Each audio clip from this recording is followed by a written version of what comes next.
Hello everyone, আসসালামু আলাইকুম। কাছে দূরে দেশ ও দেশের বাইরে যে যেখান থেকে আজকের ভিডিওটা দেখছো সবাইকে জানাচ্ছি আর কুকিং হাউজের পক্ষ থেকে স্বাগত। তো বন্ধুরা, আজকে একটু রান্নাবান্না করা হবে। আজ আমার ভাই আর ভাইয়ের বউ আসতেছে আর বাচ্চারা আসতেছে, তো তাদের জন্য একটু সকাল থেকে রান্নাবান্না। আর সকাল থেকে ঘুম থেকে উঠে দেখি কারেন্টটা নাই, যার কারণে রান্না করতে করতে অনেকটাই দেরি হয়ে গিয়েছে। তো সকালবেলা বাজার থেকে মাছ নিয়ে এসেছিল, তো সেই মাছগুলো আমি কুটে বাছে সুন্দর করে বেগুন আর আলু দিয়ে রান্না করলাম।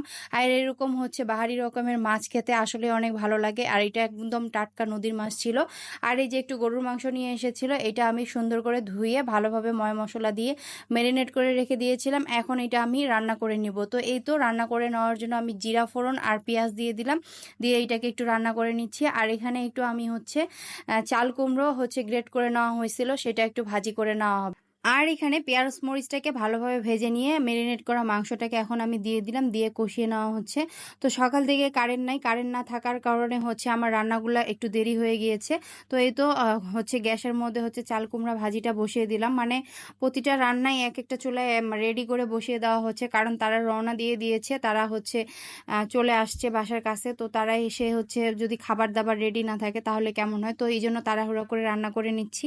তো এই তো মাংসটা এদিকে কষিয়ে নিচ্ছি, আর আরেকটা চুলায় আমি চাল কুমড়া ভাজিটা বসিয়ে দিয়েছি বন্ধুরা। আর ভাই আসবে, তার জন্য আসলে একটু স্পেশাল অন্যরকম থাকে। তো এই তো আমি এটুকুই যা পেরেছি তাই করেছি আর কি। তো এই তো মাংসটা আমি ভালোভাবে কষিয়ে নিচ্ছি। আর আমার সব থেকে বেশি আনন্দ লাগতেছে যে আমি অনেক দিন পরে বাচ্চা দুইটাকে দেখব। আমার সত্যিই খুব ভালো লাগতেছিল তাদেরকে, আসলে কখন আসবে আর কখন কোলে কোলে নিব সেই আনন্দেই আমি মানে পাগল হয়ে গেছিলাম। তো এই তো রান্নাটা করলাম, রান্নাটা করার পরে এখানে আলু দিয়ে দিয়েছিলাম, কারণ আমার ভাইটা আর আমার ভাইয়ের মেয়েটা আলু ছাড়া মাংস খেতে চায় না। তো তাদের জন্য আলু দিয়ে দিয়েছি, ওরা আলু খুব পছন্দ করে। তো ফাইনালি এই তো আমার মাংস রান্না করাটা হয়ে গিয়েছে বন্ধুরা। আর তারাও আমার বাসার কাছাকাছি চলে আসছে। আর আমি একটু প্রেশার কুকারে ডাল করে নিয়েছিলাম, সেই ডালটাও এদিকে বাগার দিয়ে দিয়েছি, এই যে দেখতে পাচ্ছ। তো আমার প্রায় সব রান্নাগুলো কমপ্লিট হয়ে গিয়েছে, যেহেতু শুক্রবারের দিন ছিল, তাড়াহুড়া লেগে গেছিলো। তো তারা চলে আসছে, যার কারণে আমি বাসার সামনে একটু এগিয়ে গিয়েছিলাম। আর এই যে স্কুলের সামনে গাছটাতে খুব সুন্দর কৃষ্ণচূড়া ফুল ফুটেছিল। আর এই যে মাঠের মধ্যে কিন্তু বাজার লেগে গিয়েছিল, কারণ হাটের দিন ছিল। তো আমি এখানে একটু ফুলগুলা ভিডিও করে নিয়েছিলাম। আর মূলত কৃষ্ণচূড়া ফুল কিন্তু আমার অনেক পছন্দের একটা ফুল, খুব সুন্দর লাগছিল গাছটা, কি সুন্দর সবুজের মাঝে কৃষ্ণচূড়া। আর এই যে তারা চলে আসছিল, আমি তাদেরকে দেখার জন্য একদম বাইরে চলে আসছিলাম। তো আমরা সবাই চলে আসছিলাম তাদেরকে কোলে নেওয়ার জন্য। তো এই যে ফাইনালি তারা চলে আসছে। আর এই যে বাবুকে কোলে নিয়ে নিয়েছে আপনাদের ভাইয়া। তো বাবু নাকি রাস্তায় একটু অসুস্থ হয়ে গেছিল, বমি করছিল। আর এই যে আমার ভাস্তি নেমে পড়ছে, নেমে পড়ে একটু ভাব ধরতেছিল যে তাকে একটু কোলে নাও। তো এই যে চলে আসছে, একটু ভাব ধরতেছিল, তো ঘরের ভিতর ঢুকতেছিল।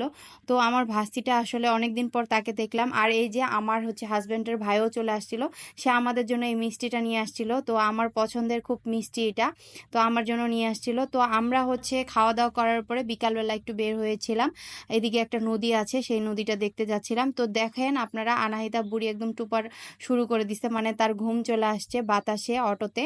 তো এই তো রাস্তার মধ্যে একটু ভিডিও করে নিচ্ছিলাম, রাস্তার প্রকৃতিগুলো আসলেই অনেক সুন্দর। অনেক দিন পর বাসা থেকে বের হলাম, আর বের হয়েও আসলে অনেক ভালো লাগতেছে। আসলে মানে বাসা থেকে সচরাচর বেরি হওয়াই হয় না। আর যারা কন্টেন্ট ক্রিয়েটর তারা তো কি পরিমাণে ব্যস্ত থাকে সেটা তো বলার বাইরে। এটা হলো যমুনা নদীর একটা বেড়িবাঁধ। তো এটা সিরাজগঞ্জ, যে যমুনা নদী আছে সেই নদীরই একটা মানে নদী। তো আমরা এটা দেখতে চলে গেছিলাম। আর আমরা প্রায় সময় এই বেড়িবাঁধটাতে আসতাম, আসলেও তারা কখনো এরকম বড় নদী আর নৌকা দেখেনি, যার কারণে তাদেরকে এখানে নিয়ে আসছিলাম। তো এখানে আসে ফটোশুট হচ্ছিল। আর এখানকার আবহাওয়াটা এত সুন্দর, ঠান্ডা বাতাস আর এত সুন্দর ছিল, এসে মনটা ভালো হয়ে গেল বন্ধুরা। দেখতে পাচ্ছ এখানে কত বড় বড় নৌকা রেখে দিয়েছে, এগুলো দিয়ে নদীর মাঝখানে গিয়ে মাছ ধরা হয়। তো এই নৌকাগুলো দেখে মনটা অনেক ভালো হয়ে গেল। আর দেখতে পাচ্ছ কত বড় এই নদীটা, আর পানি, অনেক সুন্দর একটা পরিবেশ, আসলে এসে এখানে অনেক ভালো লাগলো। তো গরমের দিন এখানে আসলে মানে অনেক ভালো লাগে নদীর কাছে আসলে, আর মনটা ভালো হয়ে যায়। আর অনেক সুন্দর বাতাস, ঠান্ডা একটা আবহাওয়া। তো এইটাই দেখতেই পাচ্ছ বন্ধুরা, কি সুন্দর নদীটার পানিটা স্বচ্ছ, আর কত বড় একটা নদী, দেখে মনটা ভালো হয়ে গেল। তো তাদেরকে এখানে নিয়ে আসছিলাম, তারা নাকি এরকম নদী কখনো দেখেনি। তো তো এই জন্যই এইখানে আসা। তো এসে অনেক ভালো লাগলো। তো এই তো আমরা হচ্ছে দেখা হয়ে গেছে, ঘোরাও হয়ে গেছে। এখন আমরা চলে যাব। তো আমার ভাস্তি হচ্ছে কোলে ছাড়া যাবে না। সে একটু পরপরই হচ্ছে একটু করে মানে সে হচ্ছে করে মানে মন খারাপ করে। তাকে কোলে নিতে হবে। তো যার কারণে তাকে কোলে নিলাম। তো আমরা যখন চলে যাব সেই মুহূর্তে দেখি বেড়িবাঁধটা একদম ফাঁকা হয়ে গিয়েছে। তো আবারও আমি হচ্ছে ঘুরে চলে আসছি যে এটাকে আমি আবারও একটু ভিডিও করে নিয়ে যাই।